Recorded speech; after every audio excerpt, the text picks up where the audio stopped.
Bonjour à tous, c'est Nathan du blog Investir pour réussir. Aujourd'hui, on se retrouve dans une nouvelle vidéo où je vais essayer de trouver un bien rentable dans la ville d'Agen. Alors, tout d'abord, qu'est-ce qu'un bien rentable? Un bien rentable, c'est un bien qui s'autofinance au minimum et même qui dégage du cash flow tous les mois. C'est-à-dire que vous prenez la totalité de votre projet immobilier. Coût d'achat, frais de notaire, frais de travaux. Vous empruntez la totalité. Vous devez rembourser tous les mois une partie à la banque, donc ce qu'on appelle les mensualités du crédit. Et bien c'est simple, vos loyers doivent rembourser au minimum ces mensualités du crédit, plus permettre de payer les charges d'exploitation du bien, comme la taxe foncière, les charges de copropriété, les frais d'agence s'il y en a, etc. Voilà. Alors, pour ça, vous allez vous placer avec moi derrière mon écran dans 6 étapes. Donc, première étape, une étude du marché, une étude de la ville de Agen. Car personnellement, moi je ne la connais pas du tout cette ville, donc je me place vraiment en tant que débutant. Première recherche. Deuxième étape, ça va être l'estimation du loyer, les prix pratiqués à Agen. Troisième étape, les biens actuellement à vendre, donc on prend des exemples concrets et réels. Quatrième étape, l'estimation du rendement pour cet investissement. Donc on va utiliser un ratio très simple pour savoir si oui ou non on peut aller plus loin dans nos calculs. Cinquième étape, ça va être le montant maximum des mensualités du crédit. Donc on va calculer les mensualités du crédit et savoir si ça s'autofinance ou si on a un cash flow négatif ou positif, ce qu'on recherche. Et la sixième étape, ça va être l'utilisation de mon calculateur personnel pour faire jouer sur différents chiffres, paramètres comme le prix d'achat, les frais bancaires, le loyer estimé. On peut faire un loyer bas, un loyer haut, un loyer moyen, etc. C'est comme ça qu'on va pouvoir véritablement voir où on peut améliorer notre rentabilité. Allez, c'est parti tout de suite pour la première étape et la prise d'information sur la ville de Agen. Donc moi, ce que j'aime bien faire, c'est connaître un petit peu le nombre d'habitants. Donc pour ça, c'est simple. Il suffit de taper dans Wikipédia, dans Google, un peu le nombre d'habitants. Donc on a une population de 33 000 habitants, ce qui n'est pas énorme. Par contre, on a une population aire urbaine de 113 000. Vous voyez? Là, tout de suite, c'est pas la même chose. 113 000, un bassin de population de 113 000. Alors, je note le nombre d'habitants. Je conseille aussi de lire la page Wikipédia d'Agen. Ça va peut-être vous prendre 10 minutes, mais au moins vous allez savoir l'essentiel sur l'histoire de la ville. Des fois, on parle même du bassin économique de la ville.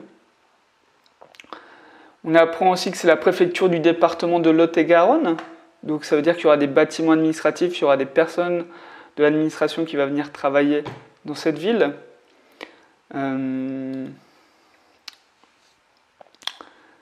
Alors bien sûr, on apprend que le nom d'Agen est associé aux pruneaux, forcément. Il y a beaucoup de pruneaux qui viennent d'Agen, en tout cas c'est l'appellation. Et qu'il y a un très bon club de rugby à 15. Voilà. Effectivement, 8 titres de champion de France quand même pour le club d'Agen. On peut regarder aussi où ça se trouve sur une carte.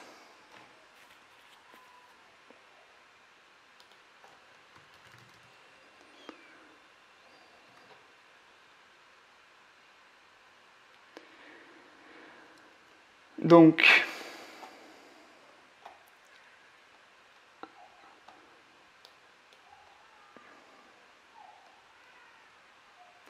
Agen, c'est sur la route en fait entre Bordeaux et Toulouse, si on peut résumer.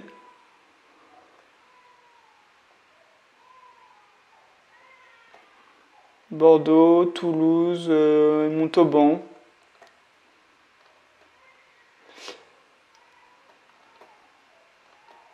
On a, il me semble, la Garonne qui passe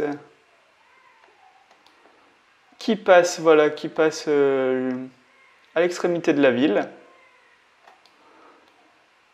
D'accord. Intéressant.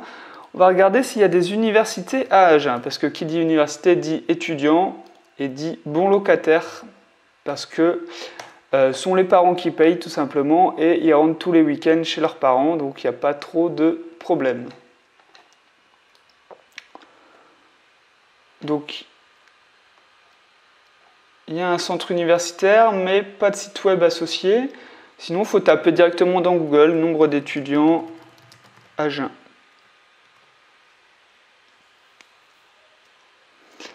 Alors là, on nous parle de 3000 étudiants à Agen.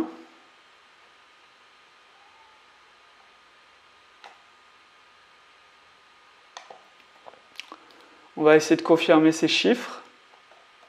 C'est ici, 3000 étudiants. Vous avez remarqué comment Google s'est amélioré, il répond directement à la question en fait. Nombre d'étudiants, premier résultat, 3000. À confirmer quand même ces chiffres. Donc,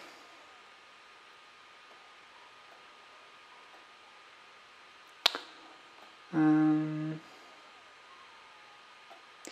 on nous parle de 2700 étudiants.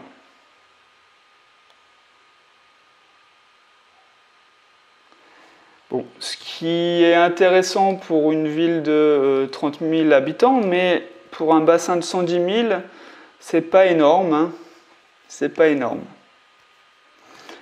Les hôtels, pour ceux qui seraient intéressés par la location Airbnb, location courte durée, saisonnière, et ben moi j'aime bien regarder le nombre d'hôtels en fait présents sur la ville, dans la ville.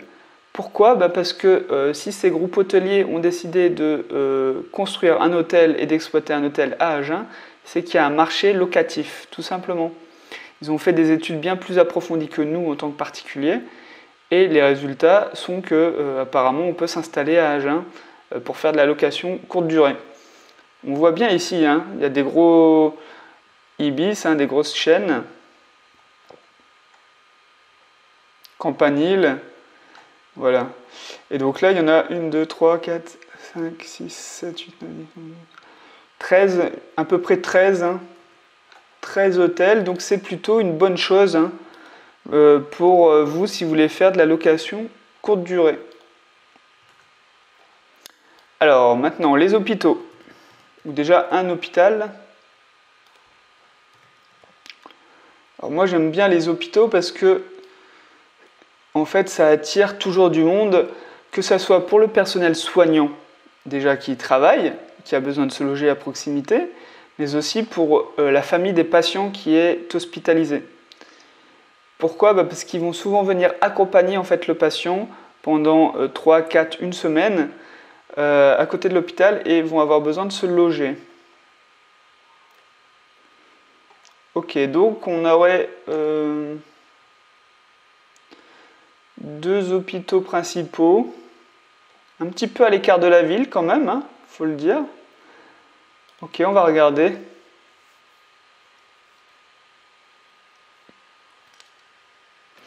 Un petit peu le site internet.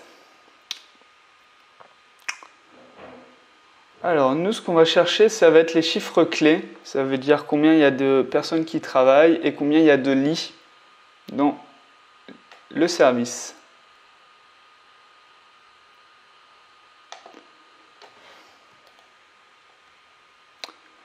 Alors, j'ai vu les chiffres clés. Un ensemble de près de 700 lits. Le site d'Agen.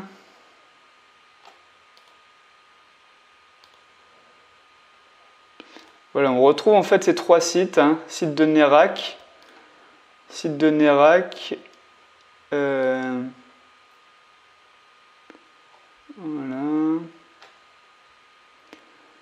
Personnel, donc on a un total de près de 2000 personnes. C'est vraiment beaucoup. Ouais, c'est très intéressant.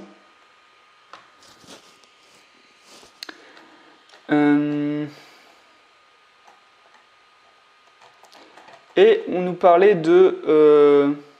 donc là, on a le détail des lits aussi. 354 lits.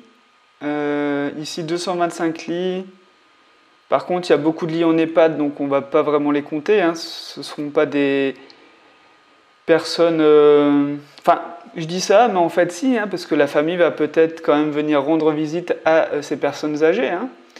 Et donc, s'ils n'habitent pas la région, louer un petit appartement la nuit pour passer le week-end, par exemple, avec leurs parents, leurs grands-parents. Ouais, je dis une bêtise. Donc, tous les lits sont intéressants. Et donc, on aurait 700 lits. Donc là, c'est très intéressant. Hein. 700 lits et 2000 personnes qui y travaillent, c'est vraiment énorme. On pourrait regarder aussi les grandes entreprises à Agen pour savoir si il serait intéressant de sélectionner des biens à proximité des entreprises pour attirer vraiment ces salariés-là spécifiquement. Au niveau des transports, on avait vu qu'il y a l'autoroute A62, donc qui relie Bordeaux à... c'est Toulouse, hein, ouais, c'est ça. On a une gare. On va voir s'il y a le TGV à Agen. C'est bien, il y a l'air d'avoir des TGV. Donc, on a des TGV vers Paris, vers Toulouse. Par contre, vers Bordeaux, j'ai l'impression que c'est des intercités ou des TER. Mais on a une partie de la ligne qui est en TGV, j'ai l'impression. Donc, c'est toujours une bonne chose. Hein. TGV veut dire aussi attractivité pour certaines personnes pour y habiter. Ok, on va passer à l'étape numéro 2 et l'estimation des loyers. Alors, moi j'ai envie de rechercher des biens en colocation et de connaître en fait le prix d'une location pour une colocation, tout simplement. Parce que il y a quelques étudiants quand même, environ 3000. Il y a pas mal de personnes aides-soignants donc qui vont avoir besoin de se loger pour 6 mois, 1 an, avec toutes les périodes de stage, d'internat. Et puis, c'est une ville aussi, j'ai l'impression, qui attire toutes les autres villes, toutes les agglomérations autour.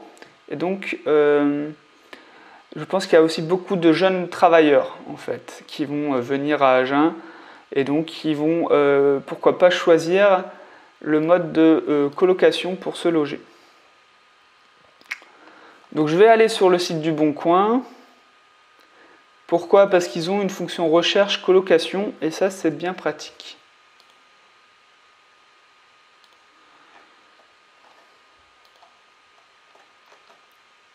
On a quand même 22 résultats, ce qui est beaucoup hein, pour un mois de mars 2020. C'est beaucoup, donc c'est plutôt une bonne chose aussi qu'il y ait de la concurrence.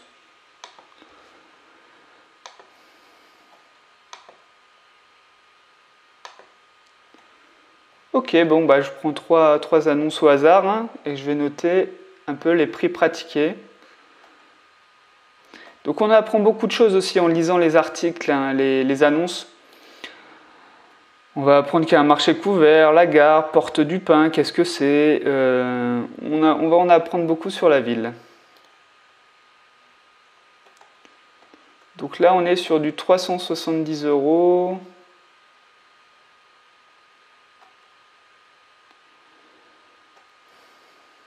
Par contre on ne sait pas avec combien d'autres personnes on partage la chambre.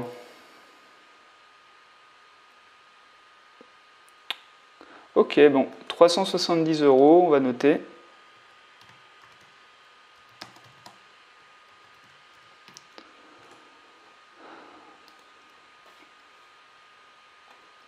Ici, on en a une à 390 €. Waouh, de 250 mètres carrés, c'est une maison de 250 mètres carrés. Il y a combien de colocs? 1, 2, 3, 4, 5, 6. Donc là, il y aurait 7 colocs. Ok.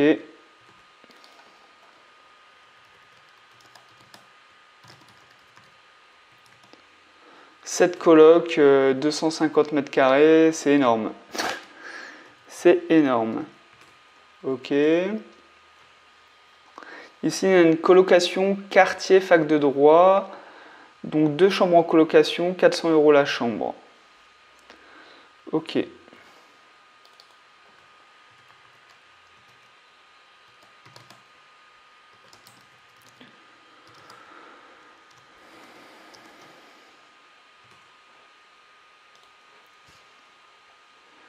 Alors, une chambre en coloc avec 3 jeunes actifs dans le quartier Jaurès, Pin. D'accord. Donc on aurait un appartement de 93 mètres carrés. Pour 3 personnes, c'est pas beaucoup. Ah. Non. Ah oui, non. Avec 3 jeunes, donc ça ferait 4 personnes en tout.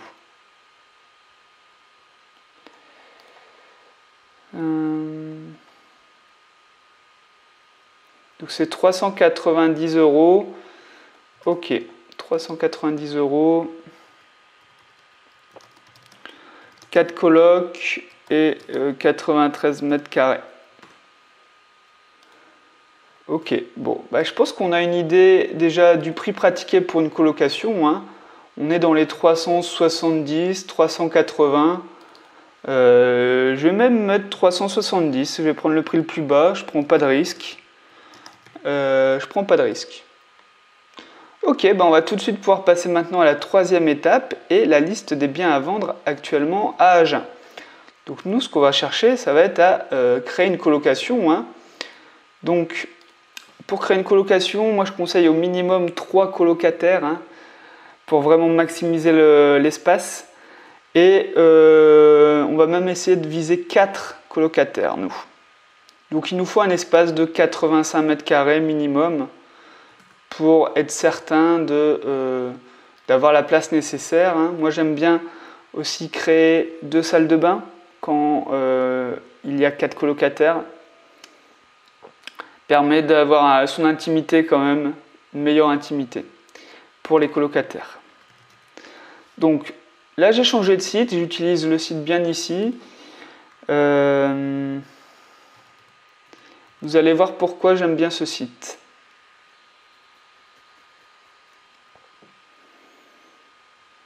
Alors voilà, la différence avec les autres sites, c'est qu'on voit l'emplacement des biens à vendre. Ça peut être approximatif au quartier près, mais en général, c'est toujours assez vrai l'emplacement. On va trier par surface, 85 mètres carrés, et on va chercher jusqu'à 110 mètres carrés.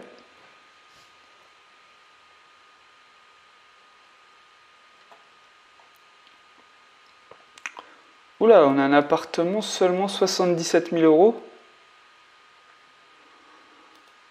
Waouh. Lui, il est vraiment bien en dessous du prix du marché. Qu'est-ce qui se passe? Ah, il est déjà loué.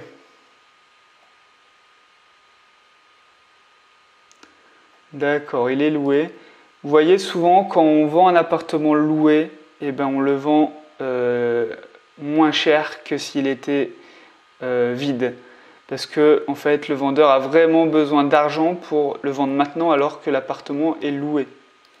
Ça peut paraître fou, hein, mais ça montre bien que même avec le locataire en place, il a besoin d'argent pour on ne sait pas quelle raison d'ailleurs, mais c'est aussi l'occasion de négocier beaucoup quand on vend déjà loué. J'ai un autre appartement ici.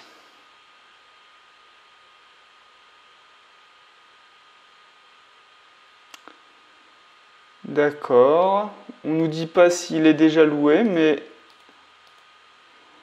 je vais noter ce bien. 85 000 €, 86 mètres carrés.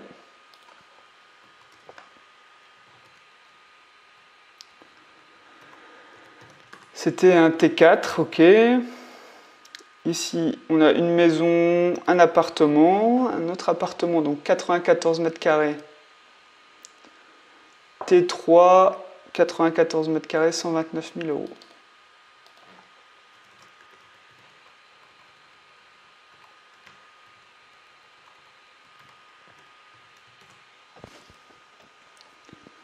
Ok.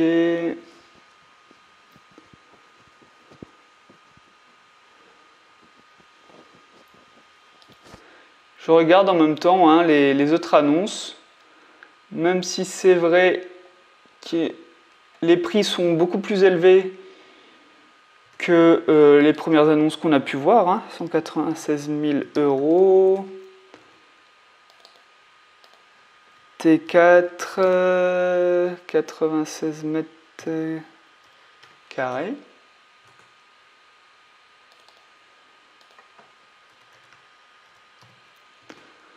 Ok, ici on en a un appartement 5 pièces, 95 mètres carrés,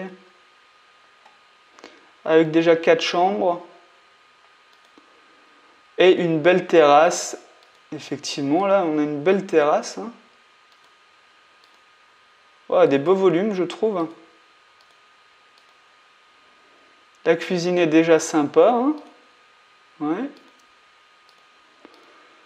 La salle de bain a l'air pas trop moche non plus.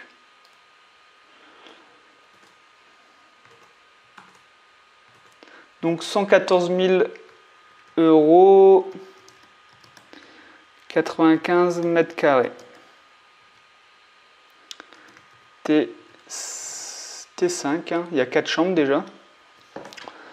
Ok, il faut qu'on fasse notre choix entre tous ces biens-là. Alors, on a ce dernier appartement qui a l'air vraiment propre, hein, vraiment. Par contre, il est quand même affiché à près de 30 000 € plus cher que le premier appartement T4, 85 000 €.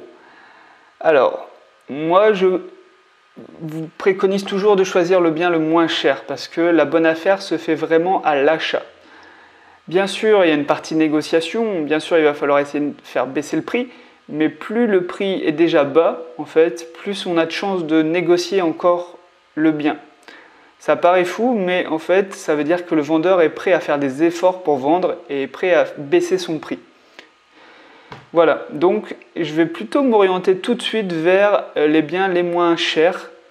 Comme ça, j'aurai plus de chances en fait d'obtenir une rentabilité qui m'intéresse.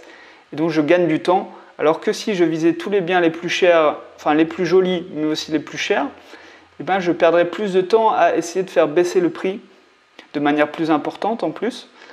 Et j'aurais plus de refus en fait qu'un bien déjà affiché à un prix moins cher. Donc je vais prendre ce bien là. Donc c'était lequel? C'était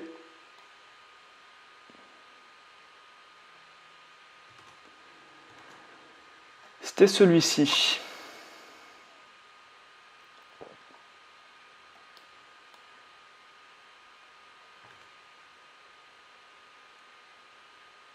Non. 85 000, c'était celui-ci. Hein. Ouais. Celui-ci.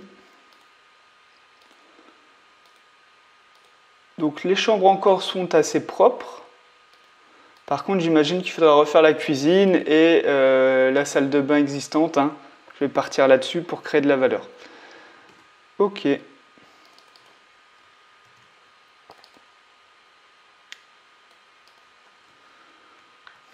Du coup, on passe à l'étape numéro 4 et le premier calcul de rentabilité.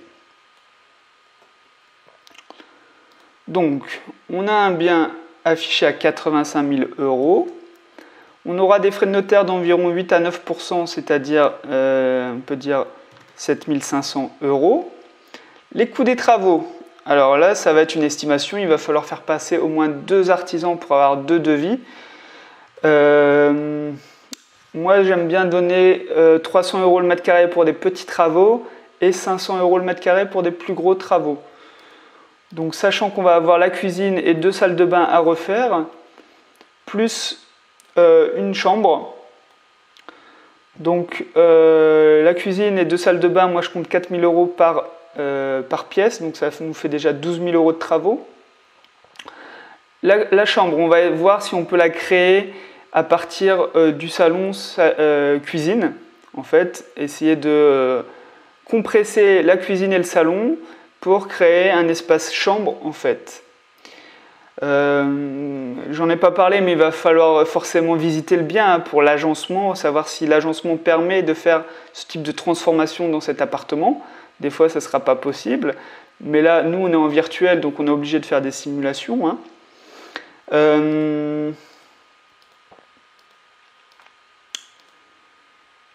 Donc, on aurait déjà 12 000 euros, plus je pense qu'il faut bien rajouter 10 000 euros pour faire la chambre, la 4e chambre, rénover les autres chambres, rénover le salon, la cuisine. Ouais. Donc, je dirais 22 000 euros de travaux minimum. Bien sûr, à demander le devis de 2 artisans. Hein. Alors, ce qui nous donnerait un coût total de 107 000 plus 7, 114 500 environ. On aurait un loyer donc de 370 euros par chambre. Donc là, on va voir 370 euros x 4. Ce qui nous fait quand même donc, du 1480 euros. Donc, des gros revenus. Et donc là, on va regarder si ça respecte la règle des 1%. La règle des 1%, c'est quoi? C'est savoir si un mois de loyer correspond à 1% du coût total de l'opération immobilière.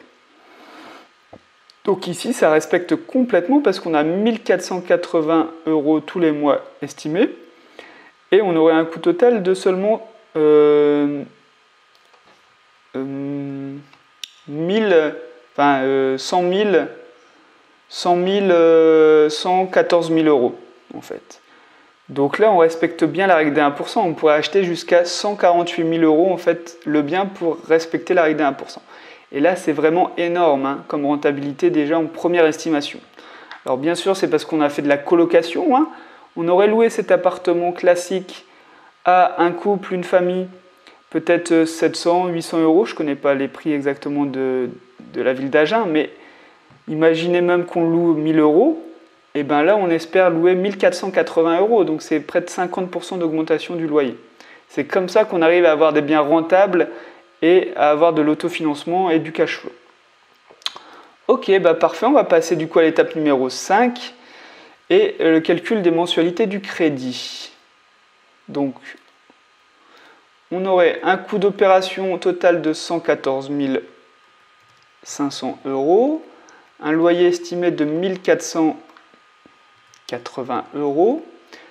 Par contre, il va falloir enlever 30% sur ses revenus bruts.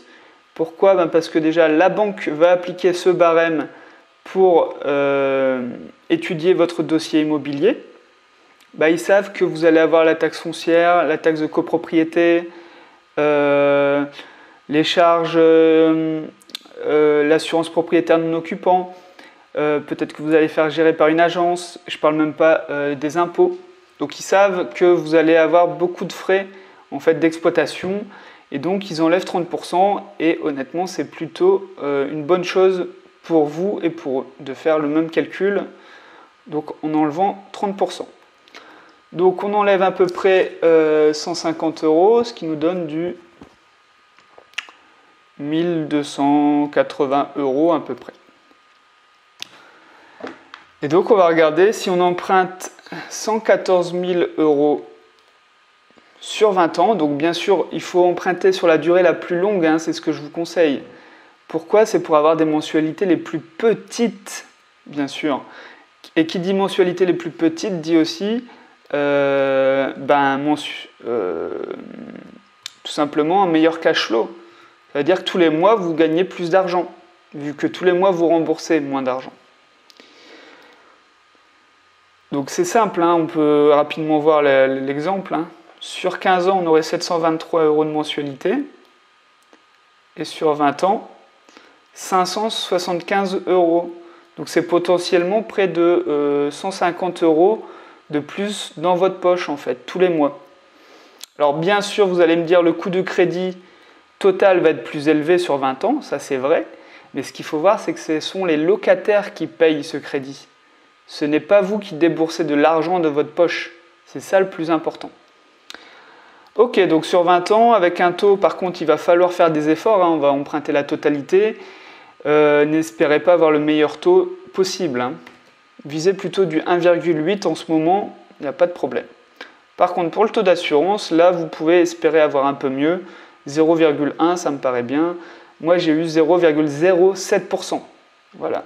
Donc, il y a possibilité d'avoir 0,1% si vous êtes plutôt en bonne santé et plutôt jeune. Donc, ça nous donnerait des mensualités de 578 €. 578 €. Waouh! Waouh! Vous voyez un petit peu? Vous voyez un petit peu l'écart là entre... Donc là, on regarde en fait si le loyer permet de payer ses mensualités. Donc là, on aurait 1280 € de loyer net et une mensualité de seulement 580 €. Donc là, on aurait près de 600 € de cash flow tous les mois.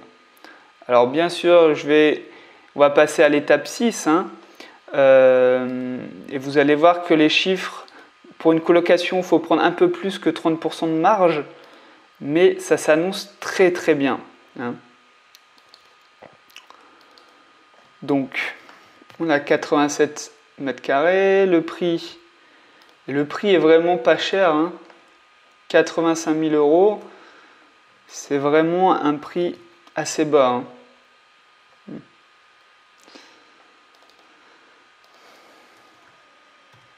C'est pour ça aussi hein, qu'on arrive à avoir cette rentabilité vraiment très bonne. J'avais estimé à 22 000 € les travaux, donc bien sûr faites confirmer ça auprès de 2 artisans hein, au minimum. Les frais de notaire estimés sont même un peu moins que ce que je pensais. Les frais bancaires, ça va être les frais de dossier. Essayez de les négocier à 0 € hein, bien sûr, mais en général ça sera dans les 500 €. Alors la valeur du mobilier, c'est vrai qu'on n'a pas pris ça en compte pour le moment. On va faire une colocation, on va louer un service, un bien clé en main, c'est-à-dire que vous allez tout fournir. C'est ce que je vous conseille pour vos locations. Pourquoi? Ça permet déjà de profiter du régime LMNP. On va en reparler dans la partie fiscalité. Et j'en ai déjà parlé, surtout fournir un bien clé en main. Les gens n'ont qu'à venir avec leur valise pour louer votre bien. Et ça fait la grande différence. En plus, vous allez aussi pouvoir le louer un peu plus cher parce qu'il est meublé, tout simplement.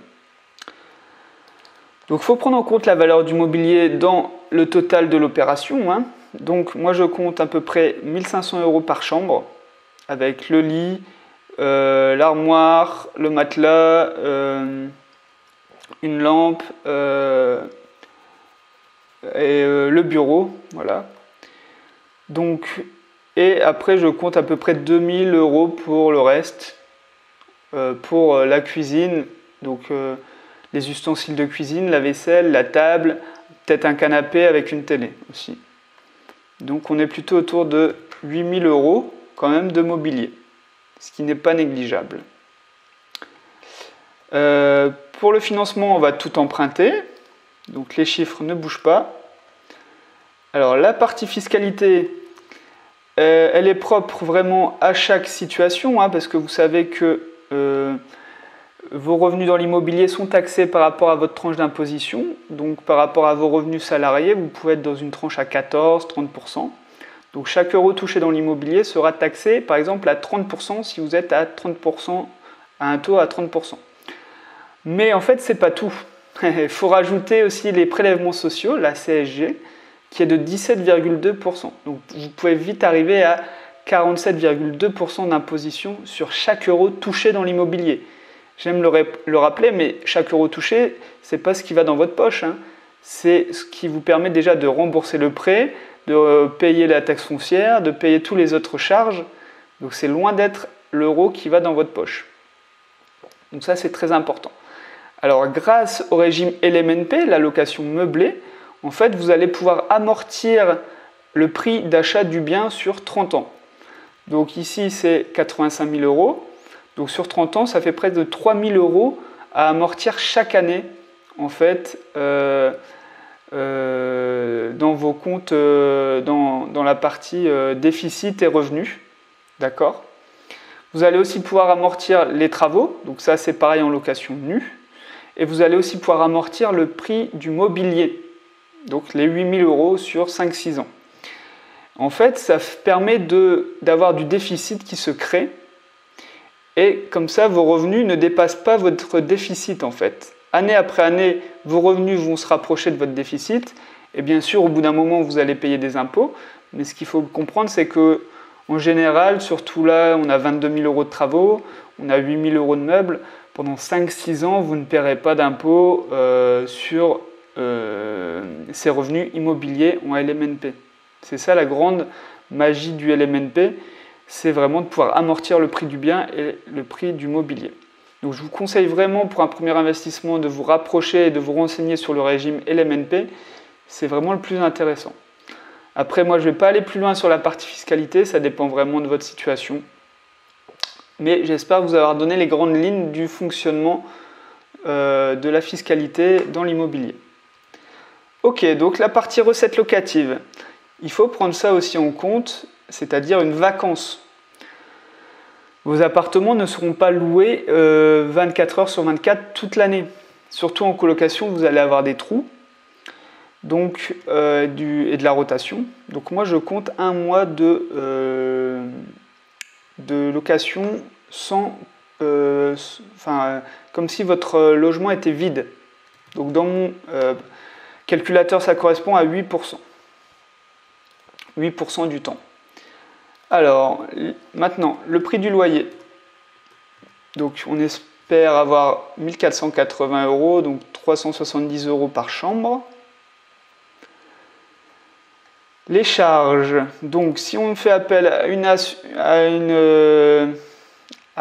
agence, ça va nous coûter entre 7 et 8% du revenu brut. La taxe foncière et les charges de copropriété. Alors je pense qu'on n'a pas le détail.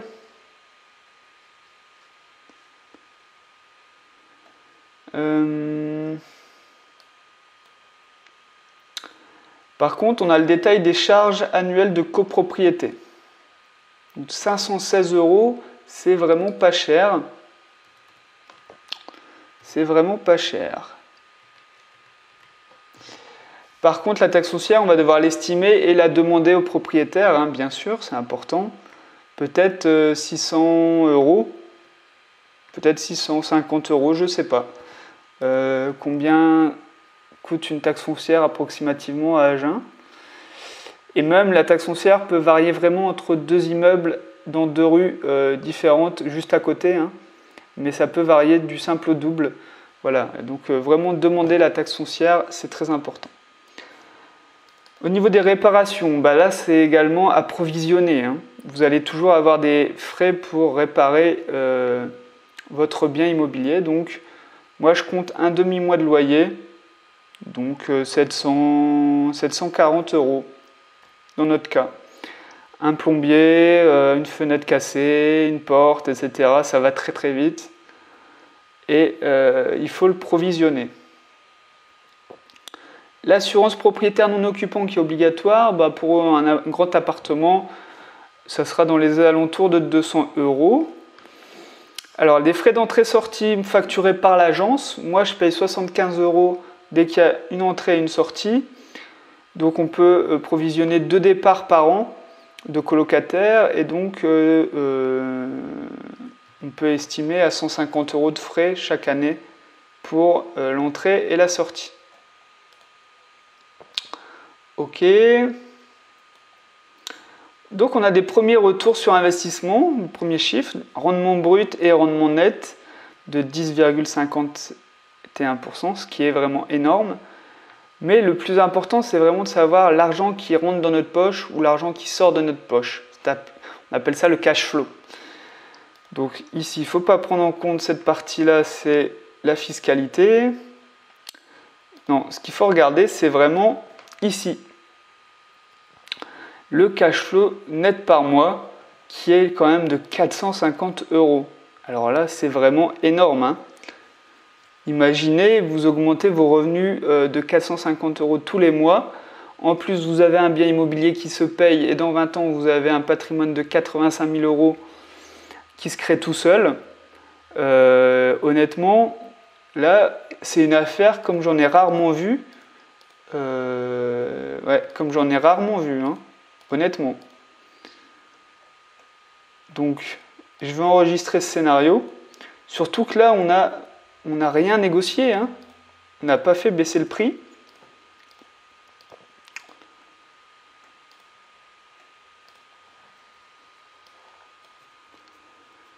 On n'a pas fait baisser le prix, on a pris un loyer plutôt bas, 370 €. Après, il faut voir comment vous facturez les charges. Si vous faites un forfait de charge ou si vous faites de la provision de charge. Alors le forfait, vous ne pourrez pas régulariser à la fin de l'année, mais au moins c'est assez simple. Tous les mois, ils payent 50, 60 €. Provision de charge, ben, à la fin de l'année, vous régularisez, mais quand les locataires sont partis, eh ben, il faut réclamer. Ça fait jamais plaisir d'envoyer une nouvelle facture aux locataires pour leur demander de régler. Les locataires souvent le prennent mal. Et puis il faut savoir aussi qui prend en charge quoi. Si c'est vous qui prenez en charge l'électricité et l'eau, et ben, du coup vous devez faire un forfait de charge, mais la consommation peut exploser et vous ne serez pas payé plus. Ça, c'est à prendre en compte. Mais là, avec des frais d'agence, un loyer à 370 € qui me paraît correct. On fait une estimation aussi d'un mois de vacances locatives.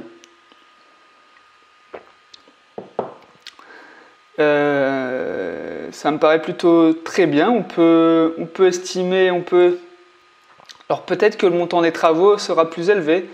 Peut-être que c'est 30 000 € en fait. On va regarder, hein, 30 000 €.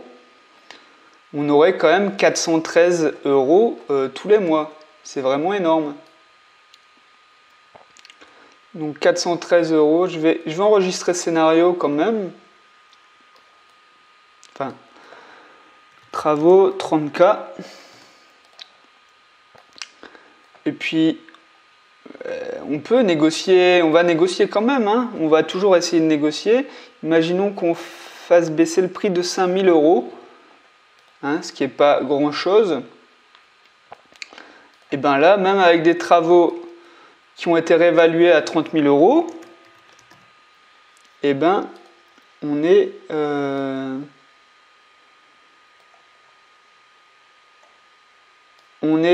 quand même sur un cash flow de 440 €. Vraiment bien, vraiment excellent. Après, il faut regarder les charges aussi. Peut-être que les charges sont plus élevées au final, hein. Peut-être que la taxe foncière est plus élevée. Peut-être que les charges de copropriété sont en fait plus élevées, hein. Vérifiez, demandez quand même la confirmation et le compte-rendu des assemblées générales. Vérifiez le quartier, bien sûr, hein, où se trouve le bien. Peut-être que c'est un quartier qui craint, je ne sais pas. Demandez, posez des questions aux voisins, c'est toujours une très bonne solution, hein, pour connaître le quartier. Je vais comparer les scénarios avant de finir cette vidéo, hein, pour bien comprendre un peu le résultat de chaque scénario. Donc déjà, l'investissement de base, comme on a pu le voir, rapporte vraiment un gros cash flow de 450 €. Là, c'est vraiment énorme. Après, on a, avec des travaux à 30 000 €, donc réévalués de 8 000 €, au lieu de 22 000 €, on aurait 30 000 €, et bien là, on a quand même 413 € de cash flow. Et si on négocie 5 000 €, on est à 440 € de cash flow. C'est vraiment énorme. J'ai même pas besoin de faire des optimisations, j'ai envie de dire, sur le loyer. Je peux me contenter d'un loyer assez bas. J'ai même pas besoin non plus de négocier, hein. On voit que le prix est vraiment déjà très bien pour faire de la colocation, pour avoir de la bonne rentabilité. Donc si vous êtes à Agen, eh ben, c'est super pour vous, hein, parce que vous avez pu voir que en faisant de la colocation pour un type de bien comme celui que je vous ai montré, ça peut vraiment être très très rentable. Donc si vous avez aimé ma vidéo, n'hésitez pas à vous abonner à ma chaîne YouTube. Vous pouvez aussi mettre en commentaire le nom de ville dans lesquelles vous aimeriez que je fasse le même type de vidéo. Vous pouvez aussi télécharger mon guide sur comment faire une bonne affaire en immobilier dans lequel je donne 7 astuces pour acheter moins cher dans l'immobilier. Très pratique. En tout cas, moi je vous souhaite des très bons investissements à Agen et ailleurs. Et je vous dis ciao, à la prochaine.